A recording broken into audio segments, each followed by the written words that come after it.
Perfect. Monday, July the 10th. We're going to spend a bit of time in Feeling is the Secret by Neville Goddard. And this is just like a little, really, really tiny, tiny booklet. And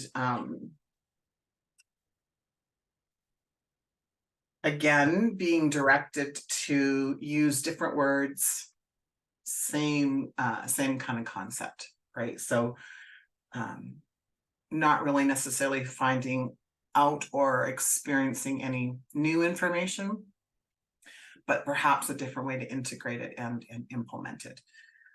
And so in his first chapter, it's called Law and Its Operation.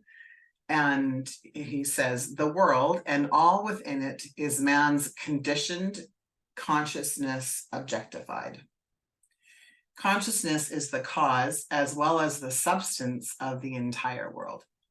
So it is to consciousness that we must turn if we would discover the secret of creation. Knowledge of the law of consciousness and the method of operating this law will enable you to accomplish all that you desire in life.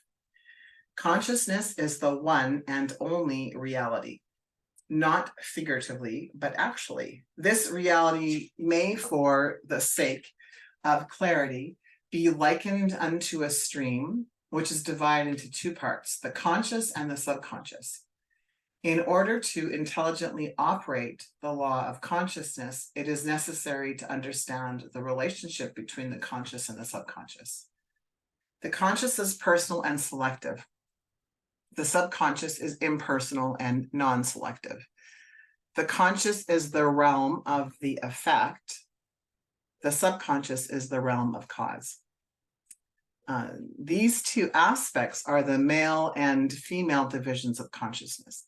I don't know how many times I've read this book. This is the first time this morning when I read that, and I was like, that's interesting. So the conscious is male and the subconscious is female. The conscious generates ideas and impresses these ideas onto the subconscious. The subconscious receives the ideas and gives form and expression to them. So basically the divine feminine, which you talked about, is the creation part of things, right? By this law, first conceiving an idea and then impressing the idea conceived on the subconscious, all things evolve out of consciousness. And without this sequence, there is not anything made that is made. The conscious impresses the subconscious, while the subconscious expresses all that is impressed upon it. So when we think about that, when you're talking about the conscious and the subconscious and the connection of the two, and I do like that the visual of something that splits into two. So we've talked all along about the unconscious or subconscious mind and the conscious mind, but the visual of it's like the river kind of splitting into two, I thought was really, really cool. And the reminder that the conscious impresses the subconscious, while the subconscious expresses all that is impressed upon it. So when we have our conditioning as children, or conditioning even as adults, that the subconscious expresses it. So we can look at things even certain things like the pandemic, let's say, and the subliminal messages that we were being sent about what was right or wrong, about the immediate risk that we were all at, about staying home or putting yourself or others at risk.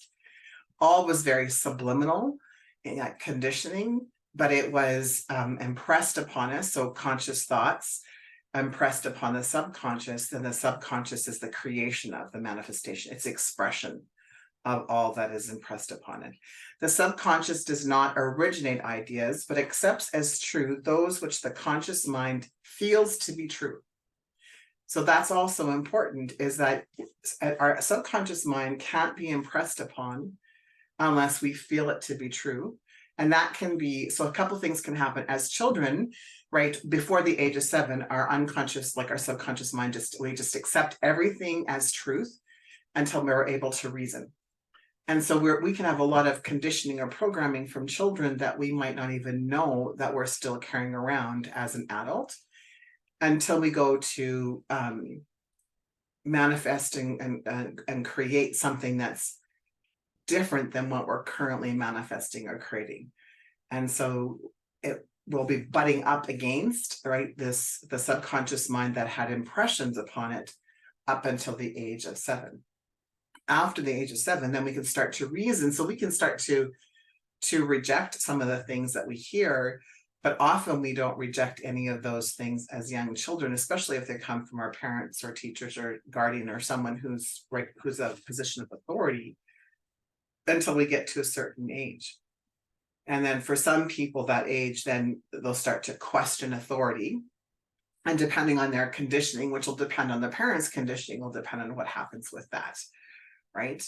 And then the cycle continues. We hear something, we might, kind of contemplate it, roll it around in our mind, and then accept it or reject it. So that's where time the conscious thoughts can accept or reject it.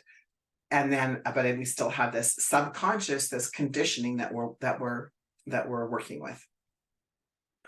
So the subconscious does not originate ideas, but accepts as true those which the conscious mind feels to be true, and in a way known only to itself, objectifies the accepted ideas, basically turning non-form into form.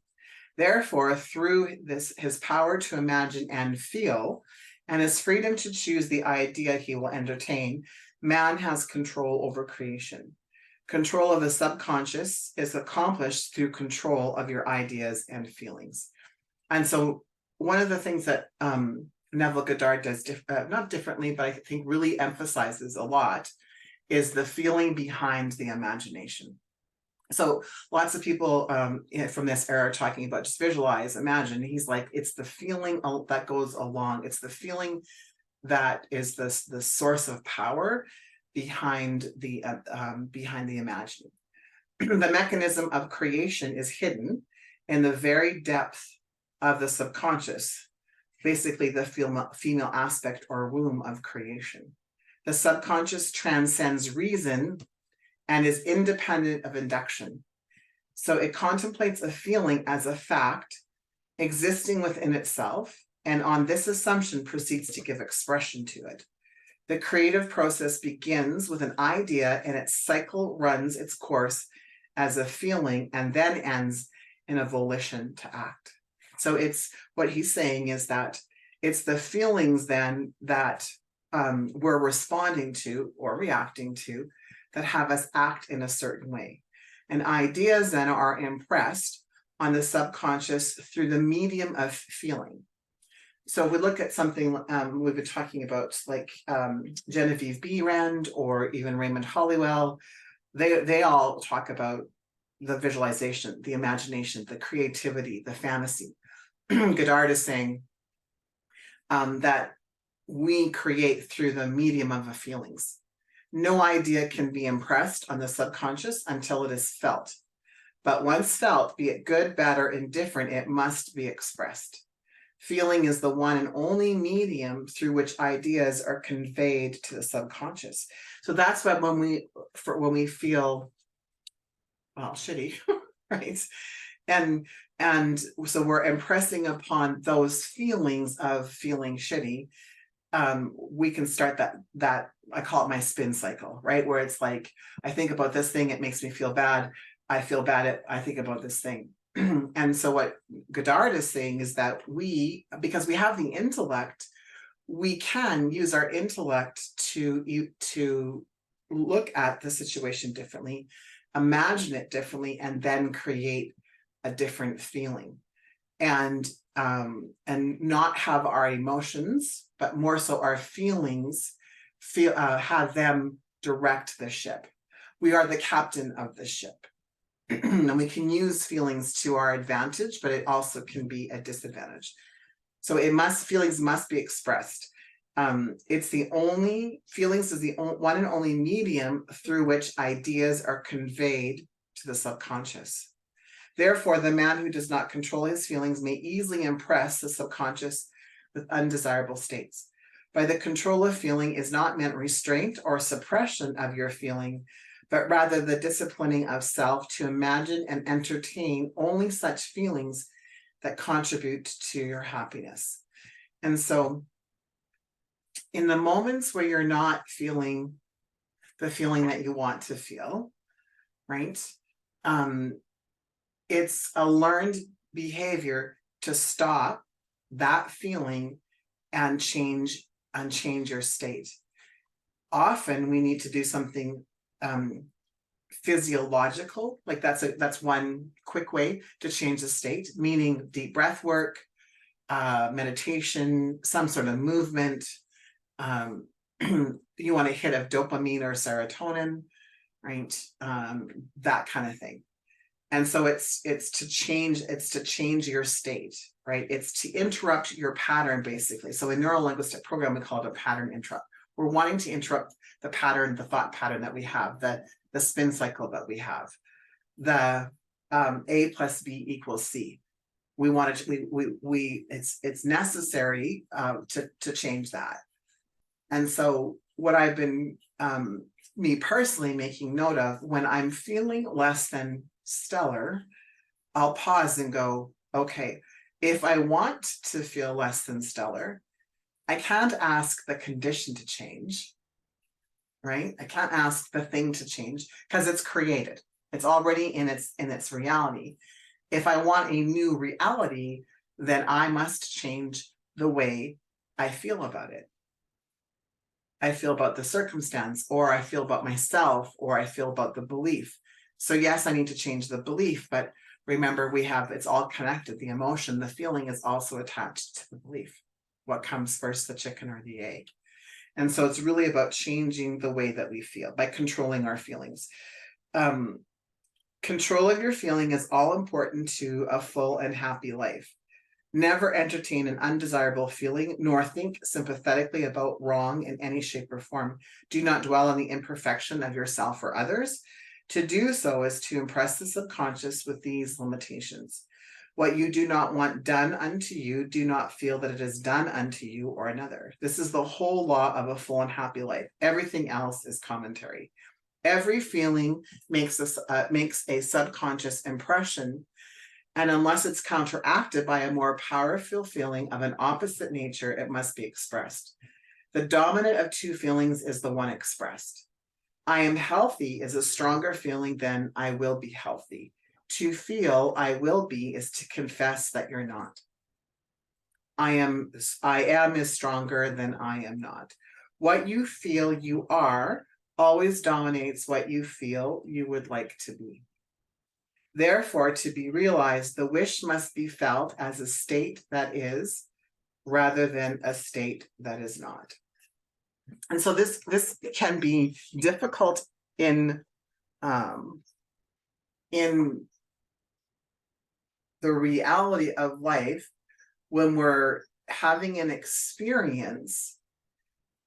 So, my goal is to take experiences and make them, so this is the word that always comes to me, less spicy, right? Less like triggering, less dicey.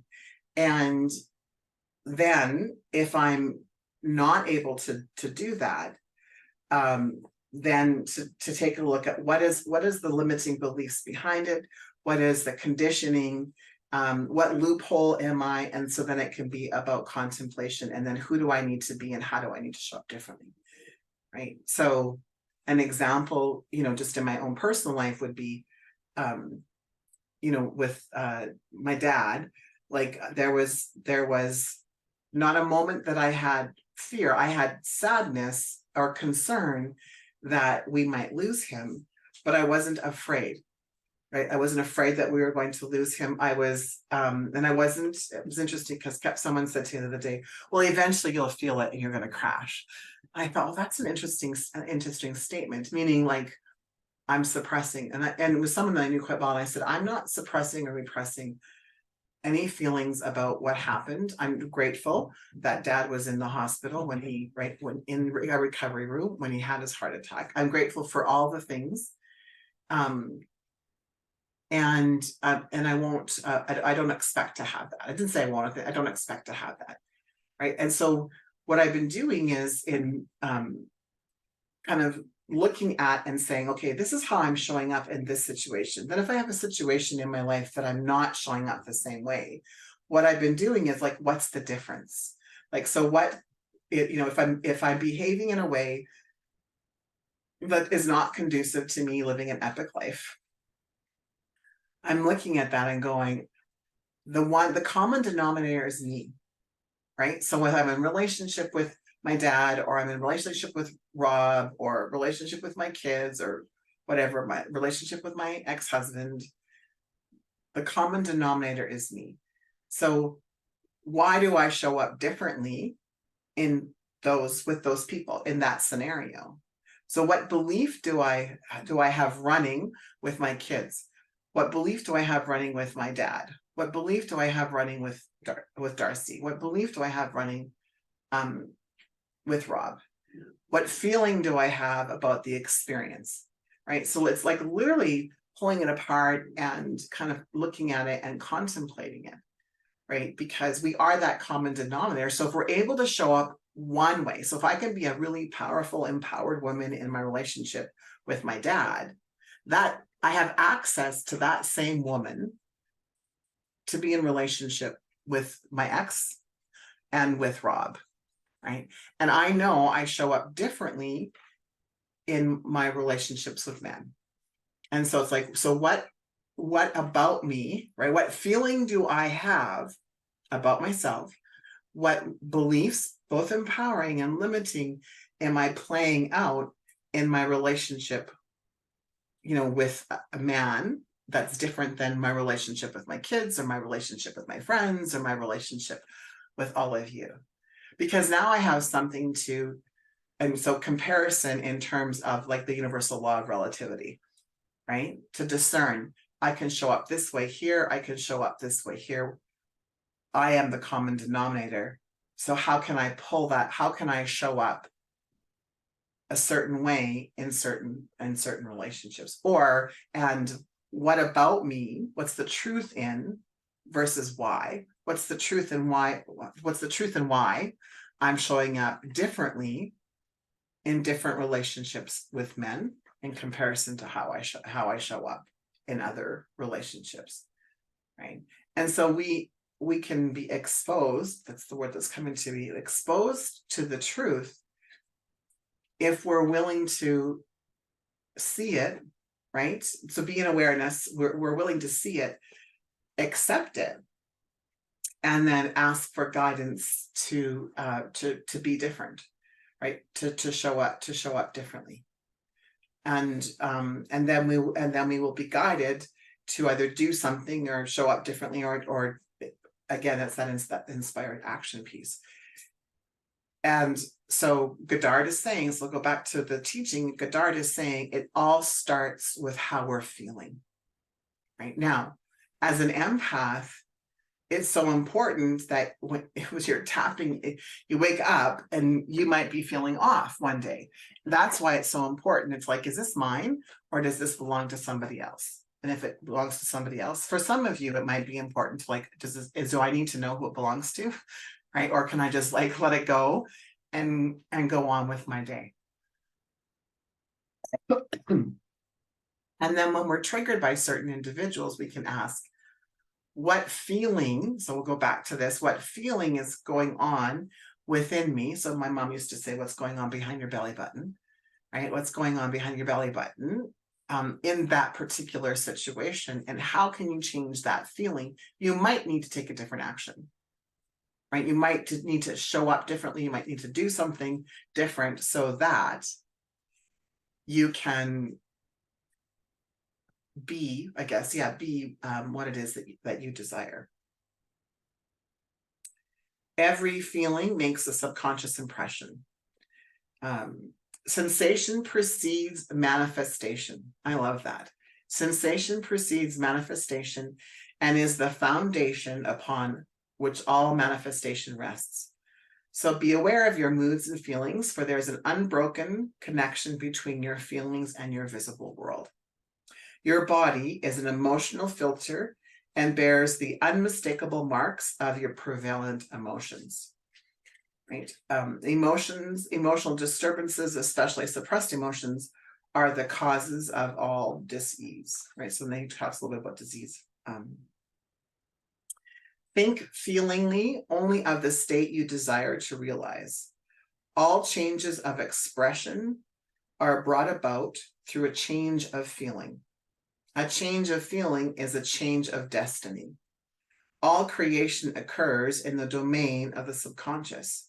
What you must acquire then is a reflective control of the operation of the subconscious, that is, control of your ideas and feelings.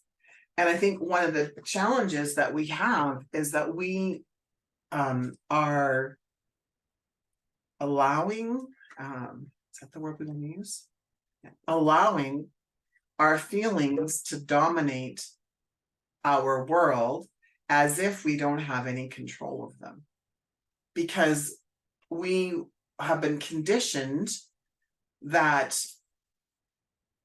something happens and then we feel. Like that's the conditioning we have. Something joyful happens, we feel joy. Something happy happens, we feel happy. Something prosperous happens, we feel prosperous. Something bad happens, we feel bad. Something sad happens, we feel sad. But it's the opposite. We feel and then we manifest and create. But it takes, I'm gonna say it takes time, but that's not even the right word. Can I use that word? I can use that word, but not in the concept of what we think time is. It takes time for the effect to happen from the cause. And the conditioning states, this person does this thing, and then I'm happy. This person says this thing, and then I'm sad. That's that's conditioning that we have, and that's not the truth, right? The truth is someone could insult us, someone could say something mean, and we have a choice, a decision on how we're going to respond or react. A situation could happen, and it doesn't have to, quote unquote, bother us. And if it does, quote unquote, bother us, we are the master of the domain. And that's really what we're being guided to do, is to experience it, so not to suppress or repress it, but then make the decision of what else is possible and then do that thing. All right, I think that's it. Yes, thank you. Thank you so much for being here. I love you both very much. And I will talk to you.